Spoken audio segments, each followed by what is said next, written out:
So today I'm going to talk about the asymptotic geometry of finite type K-surfaces in three-dimensional hyperbolic space. This is relatively recent work that I put on archive a few months ago. Actually, I think almost a year ago now. It's this paper, 14th of August.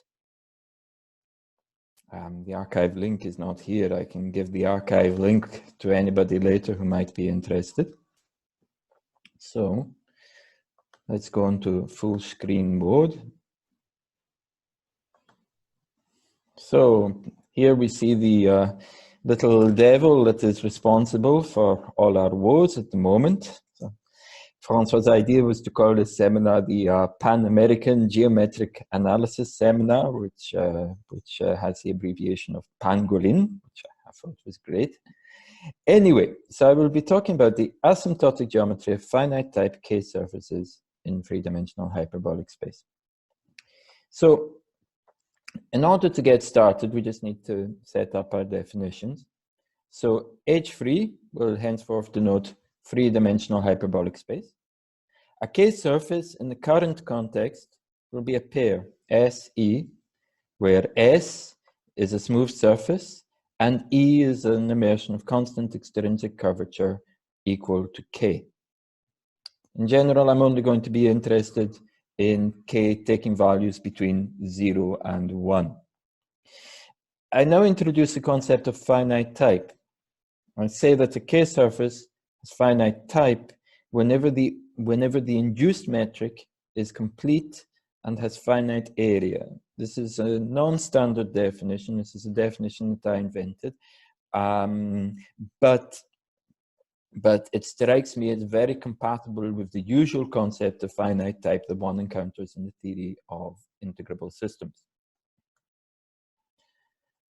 So, before getting into the nitty-gritty of the theory, it's good to have a little idea of some examples. And the simplest possible examples to generate of K-surfaces, or things that start to look like K-surfaces, are obviously the rotational asymmetric examples. In order to construct the rotational asymmetric examples, I find it easier to use the Fermi coordinates about a complete geodesic of hyperbolic space. I'm just going to remind you very rapidly what Fermi coordinates are. We have hyperbolic space, which for me is a disk. Inside this disk, we have a complete geodesic, and the geodesics normal to this complete geodesic foliate hyperbolic space like this. And we introduce two coordinates. The first coordinate is t, which is simply distance along gamma, and the second coordinate is r, which is simply orthogonal distance from gamma. And these coordinates are called Fermi coordinates of hyperbolic space. In particular, they define a parameterization of hyperbolic space by R2. It's very easy to calculate explicitly the metric in Fermi coordinates, and you discover that the metric of hyperbolic space in Fermi coordinates is given by this formula.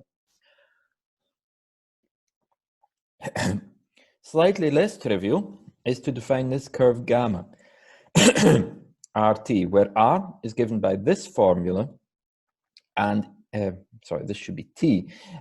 T satisfies this formula. So C, the derivative of T is given by this formula. If you plug in the derivative of R and the derivative of T into this formula here, you will see that this curve has constant unit speed. It's a fun exercise actually to show that this is the general form of a rotationally symmetric constant extrinsic curvature surface in hyperbolic space. So the point is that if I define sigma k AB to be the surface of revolution obtained by generated by rotating gamma about the t-axis, then what I obtain is a K-surface. So, in particular, there are two special types of surface of revolution which are very relevant for the theory. The first, So if I take a new page. So the first of these, we're back in hyperbolic space again. Horrible circle. If we have a look at the case where, if we have a look at the case where,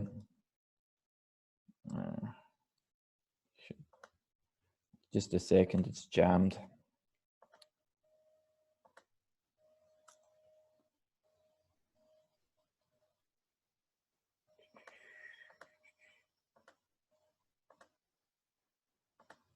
So if we have a look at the case where B is equal to 0, then what we get are cylinders centered around the point T is equal to 0.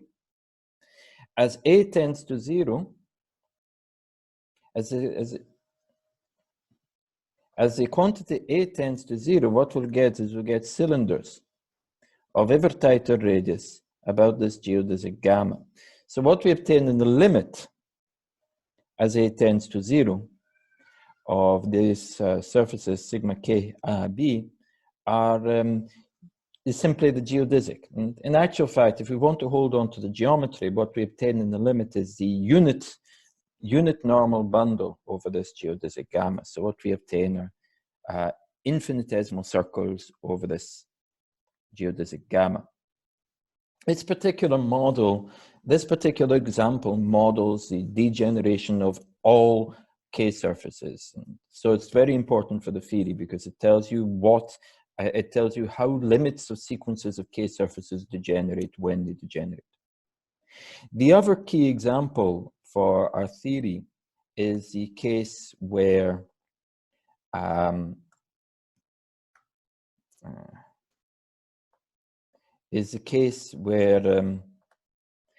A is greater than 0 and we look at the surface sigma k minus AA. What we obtain here, I'll let you verify, it's fairly obvious, is exponential decay as the parameter t tends to infinity.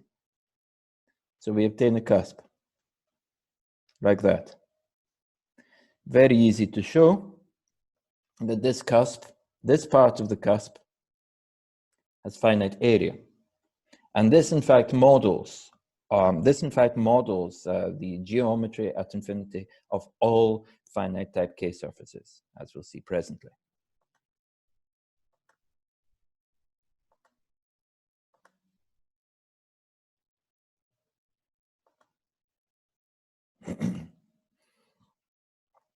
So in order to understand a little bit better, in order to describe a little bit better the geometry of K surfaces at infinity, I introduced the Fermi metric of H3, or three-dimensional hyperbolic space, using the same idea. So here we have the Fermi metric of three-dimensional hyperbolic space about a complete geodesic, given in polar coordinates r theta. So these are polar coordinates of a totally geodesic plane orthogonal to the geodesic, and this is a parameter of the geodesic.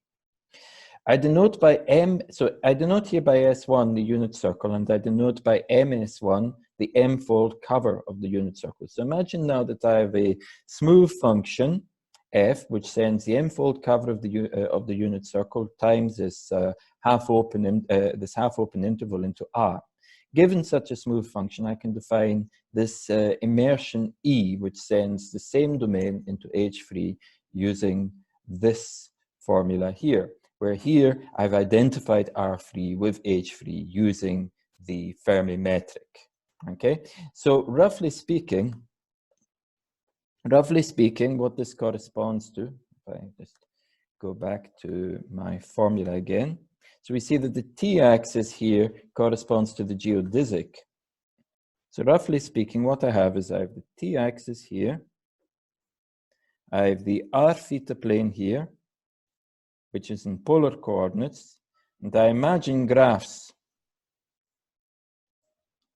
over cylinders given by my function. And this is a very straightforward way of representing tubes which go out to infinity and which are centered on the geodesic T. So this is how we're going to represent. This is how we're going to represent our the ends of our finite type K surfaces. So we're going to define. We say that the embedding EF is a K end of order M whenever it has constant extrinsic curvature equal to K, and whenever it decays as T tends to infinity. So we want something which is asymptotic to our geodesic. And we'll say that the function f is an abstract K end whenever the embedding EF is a K end. First result, actually, this is in fact a lemma. Graham, may I ask a question? Yes, Thierry, go ahead, please, please. I don't see at all what you take M for the covering. I don't see. Right, good. It's a great question. Let me go over to the whiteboard. So, as I said, so you understand that MS1 is the M-fold covering of S1. So why do I do that? Because in fact, my application E is not necessarily an embedding. Most of the time it's going to be an immersion.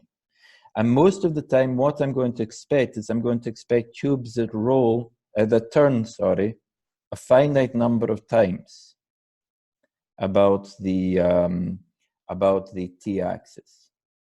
Okay.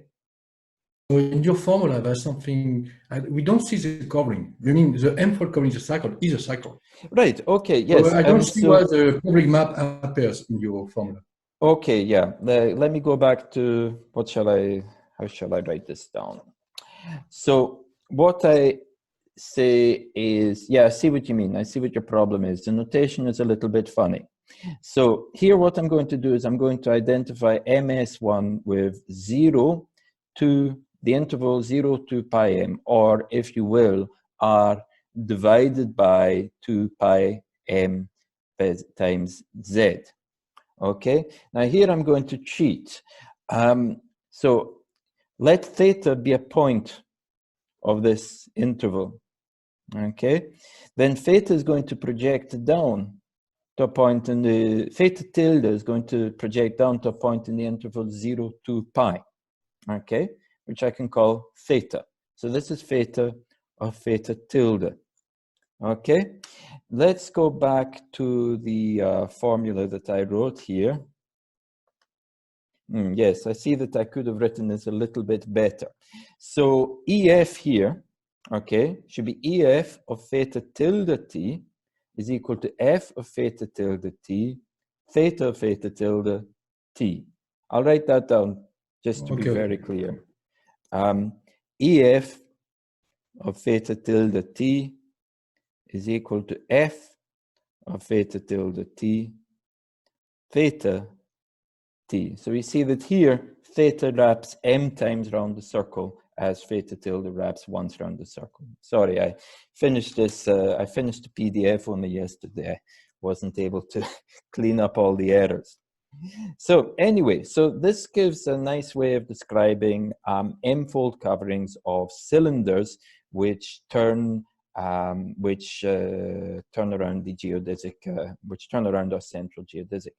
The first result we have, in fact, is that when our function f is a k-end of order m, or a k-end in general, we discover that it's relatively straightforward to determine the first term of the asymptotic series of this function f. And we have this asymptotic relation, where remember, little o means things which tend to 0 when divided by what you have inside the brackets. So in actual fact, what we discover already is that every abstract k-end is asymptotic to one of these rotationally symmetric cusps. And this already gives us our first structure theorem for finite type K surfaces, which is a very straightforward structure theorem, which is if you have a finite type K surface, then you can find a compact subset K such that the complement is a disjoint union of finitely many finite order Kns. So it's always nice to have a picture. So let me do that. So here again, we have hyperbolic space. Each of the ends then is given by kn, so it wraps around the geodesic. These are going to be geodesics, very badly drawn geodesics in hyperbolic space. So what I have then is that my K surface, everybody who knows me has already seen this diagram many, many times. So my K surface is like this.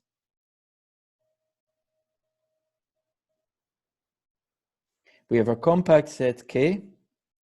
So this is a finite region. And the complement of this compact set consists of finitely many cusp ends. And the cusp ends are actually given quite explicitly by these abstract K ends. Okay.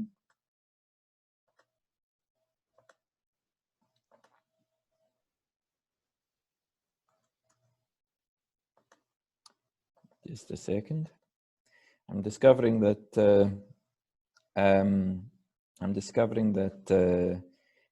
Zoom does not interact very well with Adobe. So something that's good to know for the future. So the next thing I'd like to do is I'd like to show how to construct these K surfaces. Because so far, we don't actually have any decent examples of K surfaces, or I haven't shown you any decent examples of K surfaces. What I'm going to do is I'm going to describe a parametrization which comes from work that I did a long time ago in my PhD based on work of François Laberie. And it shows, in fact, that the space of finite type K surfaces is in bijective relation to the space of pointed ramified coverings of the sphere. And this allows us, in fact, to give a very nice algebraic parametrization of the space of finite type K surfaces. And this will be relevant for what I'm going to explain to you a little bit later. So let's have a look at these definitions. So the horizon map is this map which sends a unit bundle of hyperbolic space into the ideal boundary of hyperbolic space. And we call it the ideal boundary of hyperbolic space carries a natural conformal structure of the Riemann sphere. Sebastian, yeah, go ahead. Yeah, sorry, maybe I lost something. When did you say that all your surfaces have finite area? Ah, right. Well, let's go right back to the beginning. A K surface is finite type whenever the induced metric is complete and has finite area. So of course, so you don't have any tubes. Okay. No tubes. And bear in mind, actually, it's very simple to show that intrinsically the ends are cusps. Why? Because I'm only interested in K between 0 and 1. What this means is that my surfaces are actually intrinsically of constant negative curvature. So you have a constant negative curvature surface of finite area. So intrinsically, these surfaces have cusps in infinity. There's nothing else that can happen. No tubes and no trumpets. Okay? Okay. So where are we? So I call this map here the horizon map. Everybody else has a different name. So it's a map which sends a vector u to the point in the ideal boundary to which it points. For the benefit of those who don't know so much about hyperbolic space, I'll draw the picture. So you have, again, a horrible circle. This represents three-dimensional hyperbolic space. You have the ideal boundary of three-dimensional hyperbolic space, which is a sphere, which identifies with the Riemann sphere. You have a vector, a unit vector, u, in the unit tangent bundle over hyperbolic space. And this naturally defines a unit speed geodesic, which is a unit speed geodesic leaving this point in the direction of this vector. This geodesic terminates at the point in the ideal boundary, which we can call gamma u plus infinity, and this, by definition, is the value of the horizon map at u. So this is a way of defining the Gauss map. So, given a K surface SE, we take its unit normal vector field and we define this map phi to be the composition of the unit normal vector field with the horizon map. So I imagine again, I have my three-dimensional hyperbolic space here. I have this surface, sigma, immersed in three-dimensional hyperbolic space. I have my unit normal vector field, like this. And I take the composition, so this is NE here. I take the composition of NE with the horizon map, and this gives me then a function phi E, which sends my surface S into the ideal boundary of S3. Now, there's an important point to note here, is that all my surfaces, since they have curvature, I always assume that the curvature is positive. I should underline, in fact, that the curvature is always between 0 and 1. This means in particular that my surfaces are everywhere locally strictly convex. And given that they are locally strictly convex, it's a straightforward exercise of hyperbolic geometry to show that this function, phi, is everywhere locally a local homeomorphism. And it's then another exercise of theory of Riemann surfaces to show that our surface Sn carries a unique holomorphic structure, which we can call phi star c hat, which makes this map holomorphic. And from this point on, we will assume that S carries this holomorphic structure. It's worth saying that the differential structure underlying this holomorphic structure is trivially the same differential structure that makes E smooth. So it's the same differential structure, we're just giving it a little bit more. Okay. And this leads us to the second structure theorem, which parameterizes the space of all finite type K surfaces, and in a way explains why I use the expression finite type to describe these things. So, step one, suppose I have a finite type K surface SE, then we already know that S only had, because the induced metric over S has a constant negative curvature, we already know that S only has cusps. And this means that S is actually just a closed Riemann surface with a finite number of points removed. So I can write S is equal to S hat minus P, where S hat is a closed Riemann surface and P is a finite subset. Moreover, this function phi E extends to a holomorphic function from this Riemann surface S hat into the Riemann sphere. The ramification points of my phi E are elements of this set, and for all P in this set, the ramification order of P is equal to MP minus 1, where MP is the winding order, the end at P. Furthermore, we can even do a little bit better. Our embedding E extends to a continuous function from S hat into H3, union the ideal boundary, and the value of E, sorry, this should be E bar and this should be phi bar. The value of E bar at every singular point, at every infinite point, is equal to the value of P at every infinite point. So, back to pictures. Again, I have my sphere. But now I have some abstract Riemann surface, sorry, S bar, and I have a ramified covering, phi. In S bar, I have this finite set, which is the set of all ramification points. This is equal to P1, Pm. These define finite set of points in the ideal bound in my Riemann sphere, which are the images of the ramification points. Then, what I know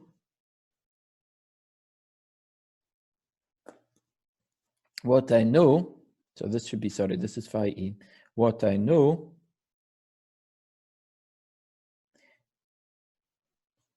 is that my immersion has this structure where the ends correspond to the ramification points of phi E, and the winding order of the ends corresponds to the ramification order of phi E.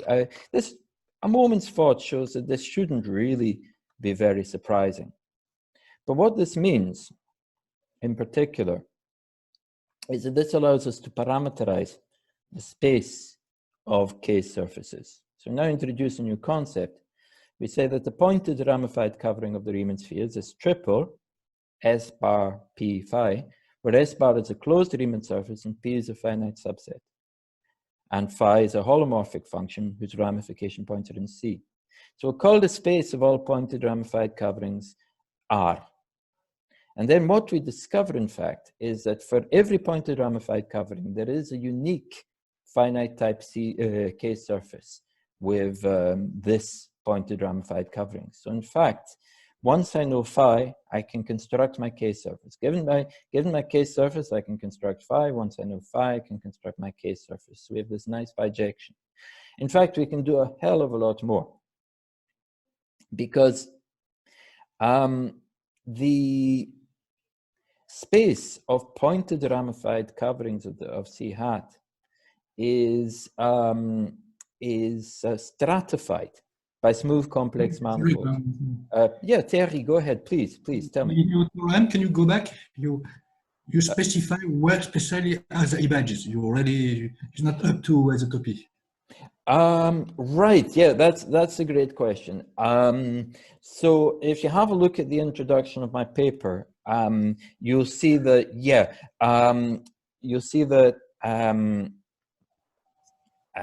just a second, you'll see that K surfaces are defined up to diffeomorphism, and ramified coverings are defined up to equivalence.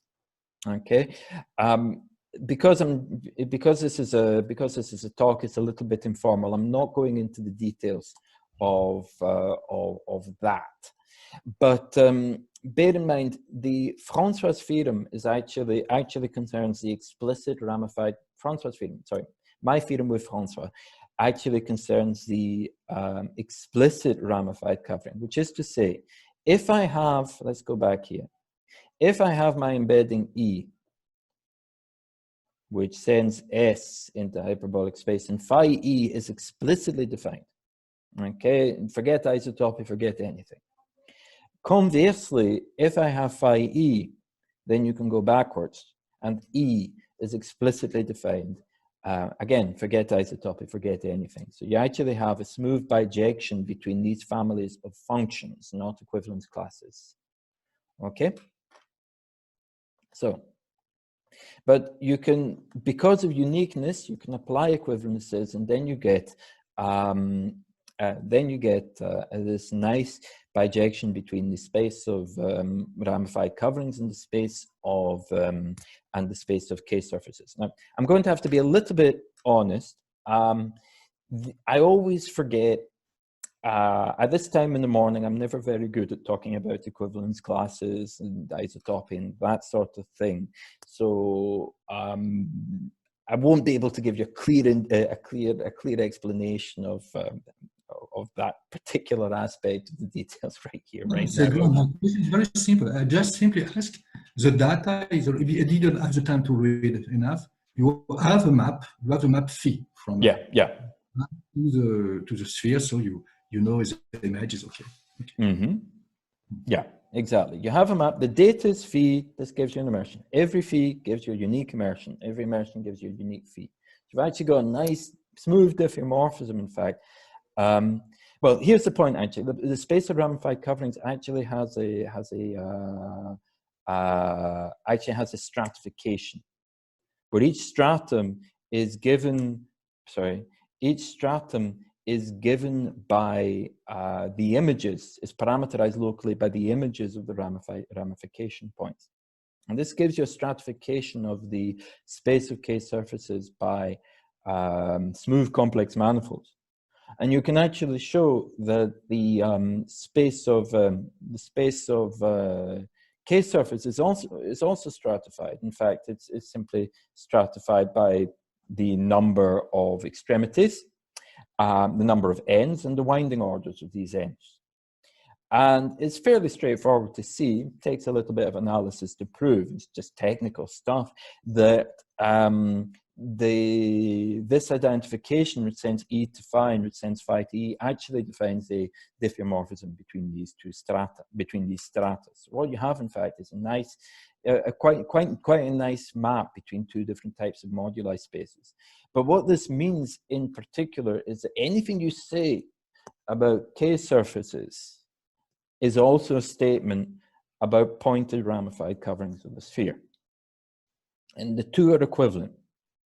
So it's good to have a definition. So right here, right now, I'll denote by Zi the ith extremity of the embedding E. It's just simply the image of pi, where pi is the ith end. Pi corresponds to the ith end.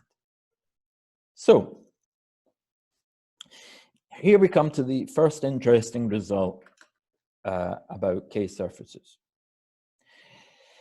And the point is this. So we know that every K end of every K surface is asymptotic to a unit speed geodesic. Okay? So pictures again.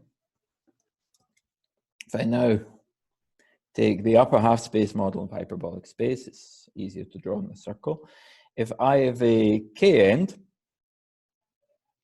then I know that this K end is some sort of tube around the geodesic. So it's asymptotic to this geodesic here. It's going to decay faster here. But we also know, classical hyperbolic geometry, that all geodesics with the same endpoint are also asymptotic to another. So what this means is if my K end is asymptotic to one of these geodesics, it's going to be asymptotic to all the others.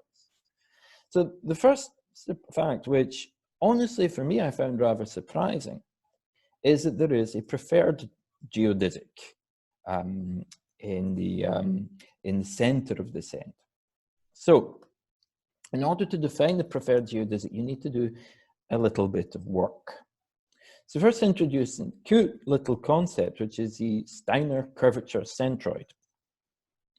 So if you have a convex subset K in R2, and with support function F, so suppose it has smooth boundary. So your convex subset K with support function F, which is a smooth function from S1 into R. You define the Steiner curvature centroid to be simply the first Fourier mode of F. Turns out, in terms of classical Euclidean geometry, if I were to take in a singular case, if I were to take a triangle with angles theta 1, theta 2, theta 3, the Steiner curvature centroid would then be the center of mass obtained by placing a mass of theta 1 here, a mass of theta 2 here, mass of theta 3 here. Now, I discovered when I was working on this that... Graham? Sorry, Sebastian, yeah, go ahead. Yeah. What is the support function? It's the parametrization of the boundary. Ah, crikey. Right. So a little brief lesson in convex geometry. You let K be a convex subset of R2. Okay? You suppose, I'm going to cheat, this isn't even convex. This will horrify Francois. Francois is our expert in convex geometry. Asun also knows this quite well. I'm going to suppose that the boundary of K is smooth. Okay? Then what this means is that the normal map, N, defines a diffeomorphism from the boundary of K into the unit circle. Okay? I can then think of this as being I can then think of my boundary as being parameterized by the unit circle. And let's call this parameterization X. The support function is then simply X, the inner product of X with N. Because by composing with X, I can also think of the normal as a function over S1. In fact, the normal as a function over S1 is just the identity. X is the inverse of N. So this allows you to, this is a very nice way of describing convex sets in terms of functions over the unit circle. If you want to know more about that, then Francois is your man. But sorry, I think I missed some. Sorry, also Thierry, I didn't read the paper, but X was the inverse of N? Yeah, Sorry, look. I missed the definition So n is this normal map. So n sends a boundary. Yeah, this I understand. So it S1. defines you Okay.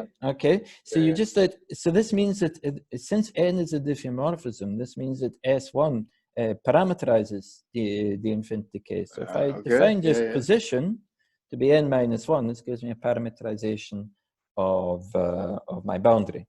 And the inner product of x with n gives me my support function, which is a function over the unit circle, which contains many interesting properties of the convex set. The man to talk to is Francois. Okay. But anyway, yeah, sorry, going back. So the Steiner support, in the case of triangles, the Steiner curvature centroid is actually the center of mass obtained by placing weights at each vertex equal to the angle of the vertex. It's a very unusual center of mass. When I was working on this, at first I thought that I could relate this center. I had a center, I had to relate it to something. I thought I could relate it to some classical triangle center, like the in center, the out center, the circumcenter, or I don't know what. And I did a little bit of reading on the internet, and I discovered that there is in fact an entire theory of triangle centers. Let me see if I can find the website for triangle centers. Here we have the Encyclopedia of Triangle Centers. Let me just share this with you guys. This is a little thing which blew my mind. You have the Encyclopedia of Triangle Centers because, in fact, there is an entire highly developed theory of triangle centers, and the Steiner curvature centroid is actually number 1115 in this theory, which means to say that there are another 1114 that can be looked before that one. So anyway, back to the subject at hand. So what you do is you say the Steiner curvature centroid then is the first Fourier mode of the support function. This is quite cool because it defines a concept of center which is equivariant with respect to Minkowski addition, quite obviously, because Minkowski addition corresponds to the addition of the support function, and the first Fourier mode depends linearly on the support function. Another interesting property, important property, is that this concept trivially extends to locally strictly convex curves, which may wrap several times around themselves. So we now go back to the case of our KNs. So what we do is we take a unit speed geodesic in hyperbolic space, and suppose we have some Kn about that unit speed geodesic. And for each t, we look at the intersection of this Kn with the horosphere centered at the end point of our geodesic and passing through gamma t. So back to pictures.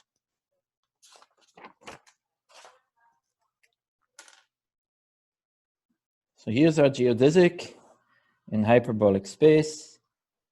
Here's my Kn, like this, and for each t, so this point here would be gamma t. I look at the horosphere ht. Now, it's straightforward to show that for sufficiently large t, this intersection is transversal. And what this means then is that my end intersects this horosphere in a smooth curve. And obviously the winding number of the smooth curve will be equal to the winding order of the end.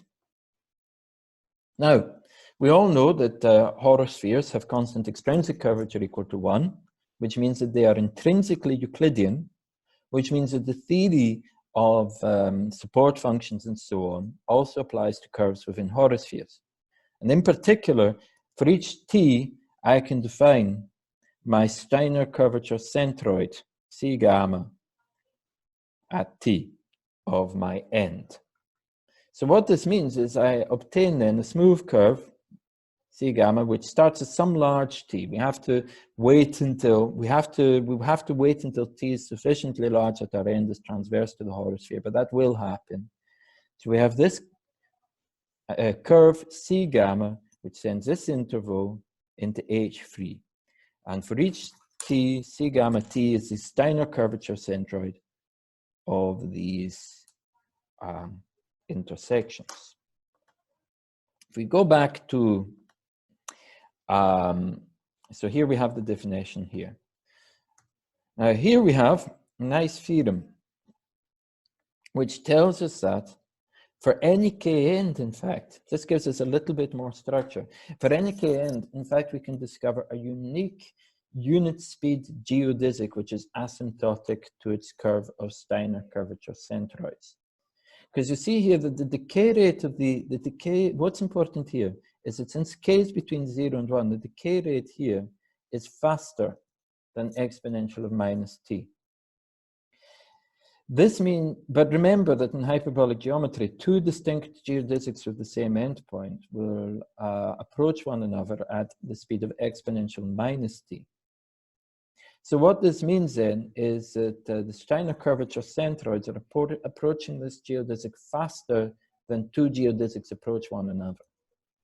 So this means that there's only one geodesic with this property, and this way we actually obtain our preferred geodesic. We'll call this geodesic the Steiner geodesic. So back to the picture. So every end then has a unique geodesic, which is essentially prescribed by the Steiner points. This is the Steiner geodesic. The extremity of the Steiner geodesic is trivially the same as the extremity of the end, but the Steiner geodesic also has another point at minus infinity, and we can call this point W. Okay, and W obviously depends on E because the Steiner geodesic depends on E. So we call this the other extremity of the end. I actually call this the Steiner point of the end. So we see now that every k end, in fact, defines two distinct points of the boundary of hyperbolic space. The first is its extremity, and the second is its Steiner point. Now, we get to the result, I believe, which I was very proud of. I've told everybody about this. If we take a finite type K surface, we let P be its set of ends. For each P, let MP be the winding number of the end, ZP the extremity, and double P the Steiner point of the end of P. So we can suppose that upon applying a Mobius transformation, we can suppose that all the extremities are finite points. In which case, we can for every point in P, we can define a Steiner vector by this formula. Basically, what we're doing here in this formula here is we're just inverting in the extremities at P, and we have this balancing formula for the Steiner vectors. So the Steiner points are related by this algebraic relation, which is given by a balancing formula for the Steiner vectors, which is that the sum of the weight times the Steiner vector is always equal to 0. Now remember, we have this Mobius invariance in our problem because everything here is defined in an invariant manner in hyperbolic space. Hyperbolic space has this group, the Mobius group of isometries acting on it, so you'd expect that you would expect actually a 6-dimensional family of relations when in fact, actual fact, here we only have 2 because this is a complex formula. And it turns out that there are 2 other complex relations, but these 2 other complex relations can be derived from the first by Mobius invariance. It's quite nice. How am I for time? I've been talking for 35 minutes, haven't I? I think I have. So I'm doing quite well for time. It's nice to look at some examples, actually. So I have my paper to understand a bit what K-surfaces look like. So you can parameterize K-surfaces by pointed ramified coverings. And the simplest of all pointed ramified coverings are simply pointed spheres. So you take C hat, you let phi be the identity, and you let P be some finite subset of P hat. Because remember, the important thing in the definition of pointed ramified coverings is that not every point of P is necessarily a ramification point. P contains all the ramification points, but it also contains other points. So what the existence theorem tells us is that for any finite subset of the complex plane, I can construct a unique K-surface whose extremities are precisely these points. And then I can look at the Steiner points of this K-surface. So the simplest possible case, and the simplest case would be 2 points. But it's straightforward to see that the only K-surface with 2 points is the complete geodesic joining these points. Remember, I said right at the beginning of the lecture that geodesics can be considered as degenerate K-surfaces, and here they appear in the theory. So actually, the simplest non-trivial case is 3 points. Now, I can actually distribute these 3 points symmetrically around an equatorial circle in the unit sphere. In particular, they're contained in a totally geodesic plane, so the convex hull of these 3 points will be a geodesic triangle, an ideal geodesic triangle in a totally geodesic plane. So it's straightforward to see that the K-surface defined by these 3 points is a fattening of this triangle. It then follows by symmetry that the Steiner points are the antipodal points on the equatorial circle. So here we have Steiner vectors clearly defined in the case of 3 points on the ideal boundary of the unit sphere. I can also consider this as points in the plane, and I can extend this argument, and I now have my plane C, which is contained in the Riemann sphere. And suppose I now take a finite number of points distributed evenly around the unit circle in the plane. Then it's straightforward to see that the K-surface associated to these points is, think of a fat spider with 5 legs standing on these points, playing twister with its legs on each of these points. Then it's straightforward to see by symmetry and uniqueness that the Steiner points are again the antipodal points. So far our balancing formula doesn't really come into the game. But if we go back to the paper, this is cute, it's nothing fancy, but it's a simple little example. If you go back to the paper, if we so here we have the case of 5 points, evenly distributed around the unit circle. Extremities are shown in black, the Steiner points are shown in white. But I can also add a 6th point in the center, and here I break the symmetry. So I now imagine that my K-surface is a spider with 6 legs. It's not a spider, it's an insect. A spider with 6 legs, with 1 leg in the center and 5 legs on the unit circle. Then the effect of this on the Steiner points is to displace the Steiner points towards the centers. So it turns out you do a little calculation using the balancing formula, and you discover that the Steiner points lie on evenly distributed on the unit circle of radius 2/3. So I found that to be a cute application of the balancing formula. Another application of the same techniques is that it also yields Lagrangian immersions. So we now look at this from the perspective of ramified coverings.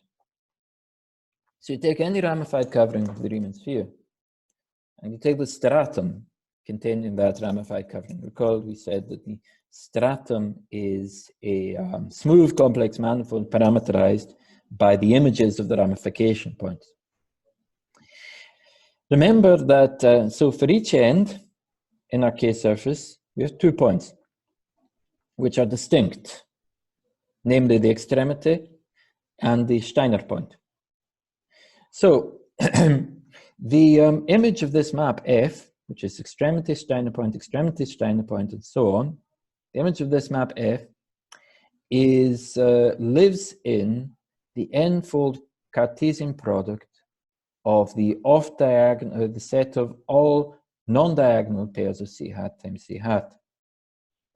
So what we do now is we define this nice symplectic form over the off-diagonals, over the complement of the diagonal of C hat times C hat by this formula, which is here in the fourth line.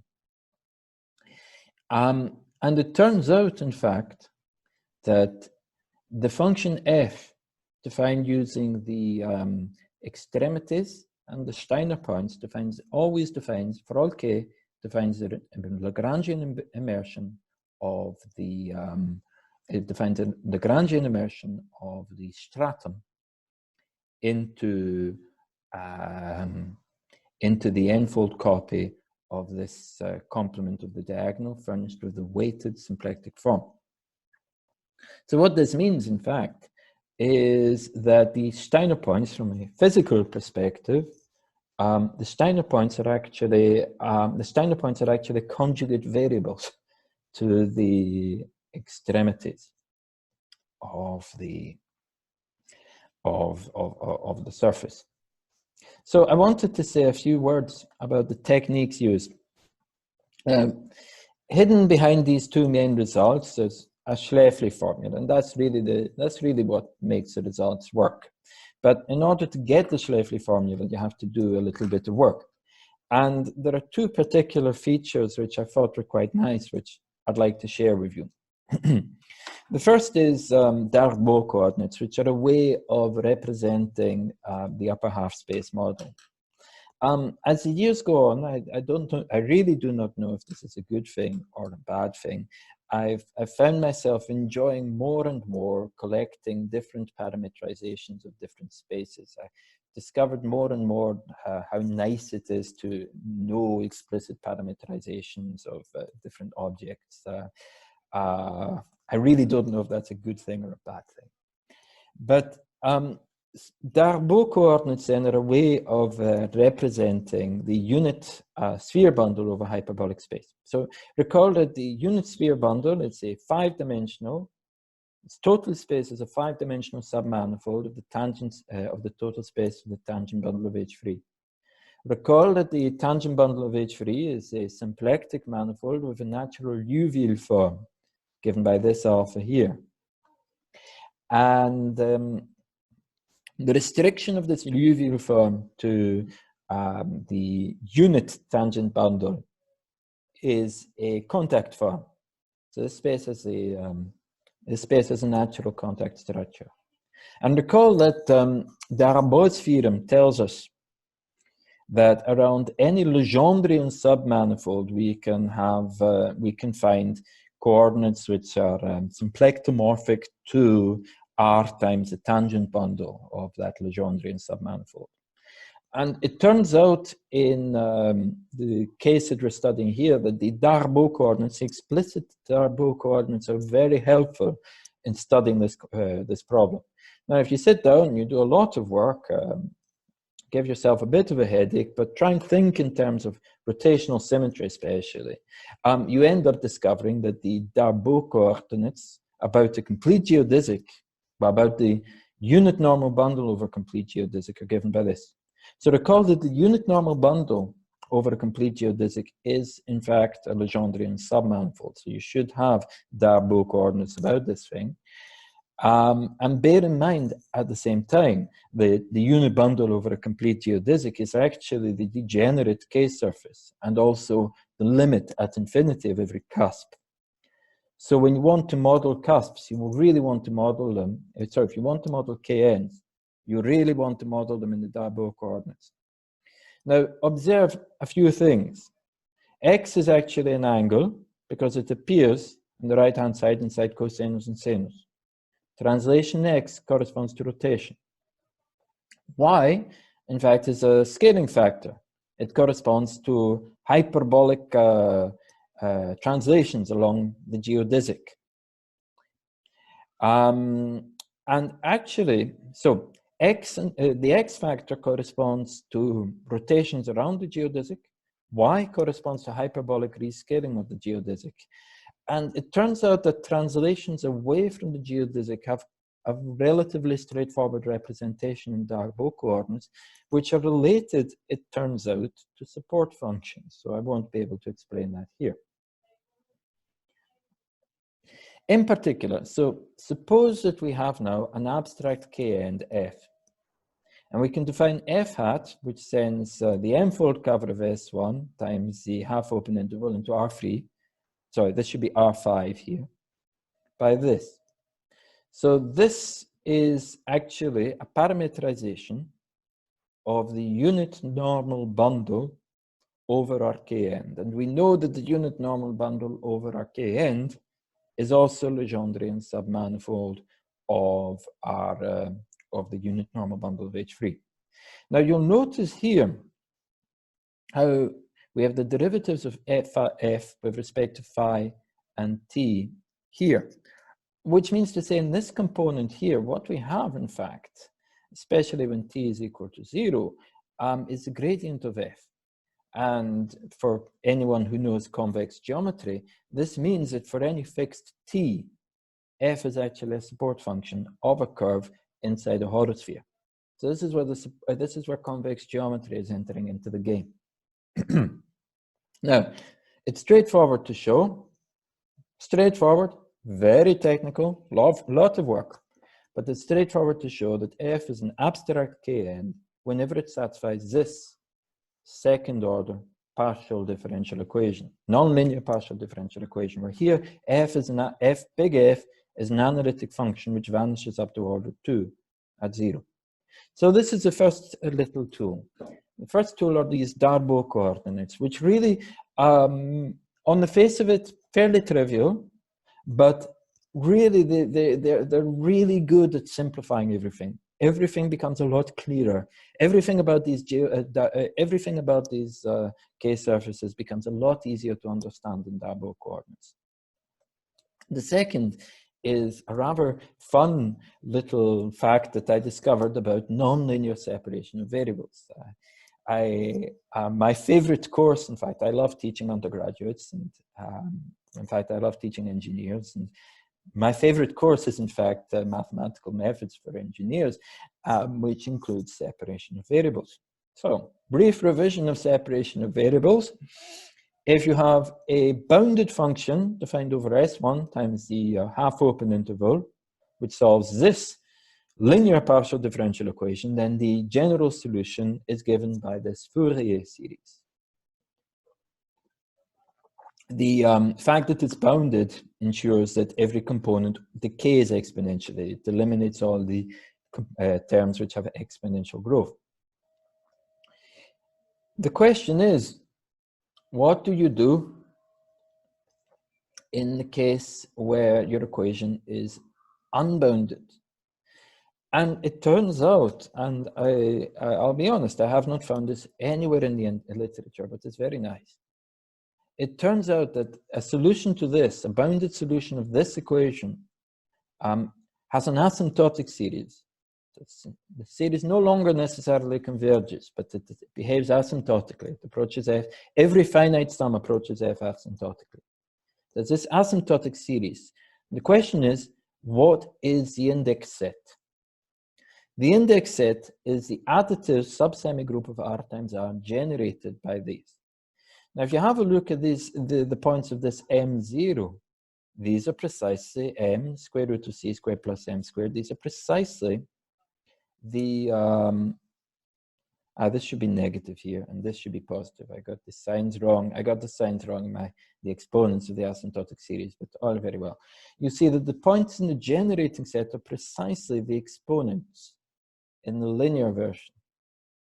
So what this means is you have this picture here. I'm not sure if everybody sees the little hand which is pointing, but you have this picture here. Along the hyperbola, we have all the points which correspond to coefficients of solutions of the linear problem. when we perturb our problem, we non-linearize it, this set of points explodes, and we have all these new points inside the hyperbola, which correspond to coefficients of different terms in the asymptotic series. Now, recall that the equation satisfied by an abstract k-end is this. There's a factor of k before the f theta theta. And furthermore, the domain of theta is actually an n-fold covering of the circle. So there's a bit of rescaling to do in order to get back to this model.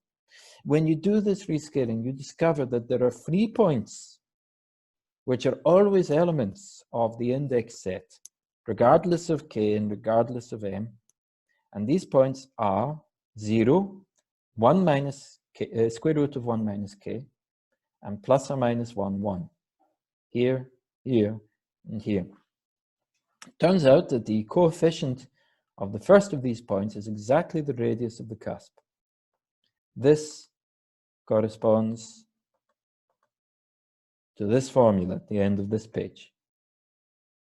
The coefficient, the other 2 coefficients give me two coordinates, which, surprise, surprise, are the coordinates which define the Steiner geodesic. You can always find the geodesic which makes these 2 coefficients vanish.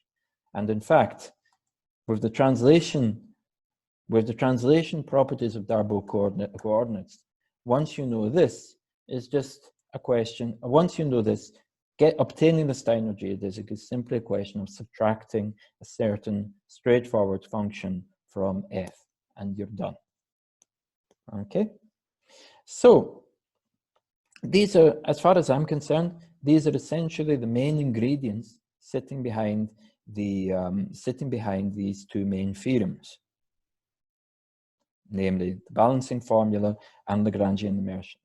Once you have these 2 ingredients, these are what allow you to do the asymptotic analysis of the function. And then what you obtain, after having done a lot of asymptotic analysis, and you have to introduce new functions, you have to introduce generalized volume, you have to introduce a renormalized energy, which is a lovely concept, which I haven't had time to mention. But you discover, once you have introduced all these functions, that they are all related to one another by this formula called the Schlafly formula. And this Schlafly formula that underlies the 2 main results of this paper, namely the balancing formula for the Steiner vectors and the Lagrangian property of the immersions defined by the extremities and the Steiner points. So once again, guys, let's see if everybody stayed till the end. Once again, guys, thank you all very much for having attended. I hope you enjoyed the talk. So I guess I should ask if there are any questions. Oh, there's stuff in the chat. Give me a second. Oh. Ah, Barbeau, Sébastien, tu n'as pas le speaker. C'est qui le chairman? The speaker. Ah, d'accord. Okay, très bien. Donc, right, yeah, guys. So does anybody have any more questions?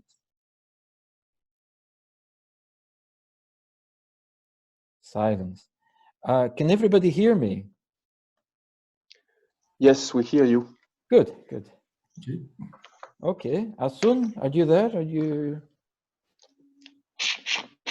Yes. Oh, good, good, good. François? Comment t'as fait ça? Yes, yes. Okay, good. Everybody. Roll It's call cool. We can complete. upload you by Zoom like this. Yeah, I saw that. That's really cool. Right. Thank you, guys. Thank you, guys. Hey, that's great, guys. So as I was saying, I think there's some great possibilities here with Zoom. I don't know what your experience of the lecture was. It's hard for me to have a feeling. Graham, there is a question. There is a question on the chat. Oh, there is a question. Le formule de Steiner. On the chat. Oui, François. The Steiner formula is in the paper. Let me go. Oh, yeah. No, wait. Formula de Steiner. What do you mean by formulate the Steiner? No, Schläfli. Schläfli, but we cannot pronounce this name. This is a problem.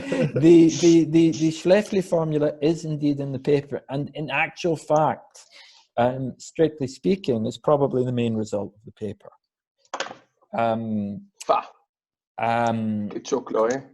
But I don't know, from the point of view of selling the thing, as it were, of writing a nice introduction, I thought it was a lot more fun to talk about Steiner points and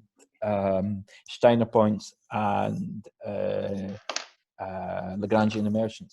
The fact that you have a Schläfli formula, basically, the Schläfli formula basically immediately proves that you have a Lagrangian immersion, because you see, what you have is you have this derivative here. So basically, what it's telling you is that your Steiner points are given by a derivative. End of story. And so that's what gives you the Lagrangian immersions. Give me a second. The balancing formulae are simply obtained by applying Möbius invariance to the Schläfli formula. Because what happens is, so Schläfli formula relates this renormalized energy to other concepts. Now, the Möbius invariance, Möbius group gives you 6 different ways of moving around the space of embeddings. And you know how these different ways affect the renormalized energy. So simply applying these to the Schläfli formula then tells you immediately what these balancing formulae look like. So everything, in fact, is the Schläfli formula. That's the main result of the paper. And the Schläfli formula, obtaining the Schläfli formula, is basically a question of doing a lot of very technical asymptotic analysis in Darboux coordinates. I found I really like these Darboux coordinates. I got to say that I found that they make a lot of calculations a lot easier. Otherwise, understanding KNs is complicated.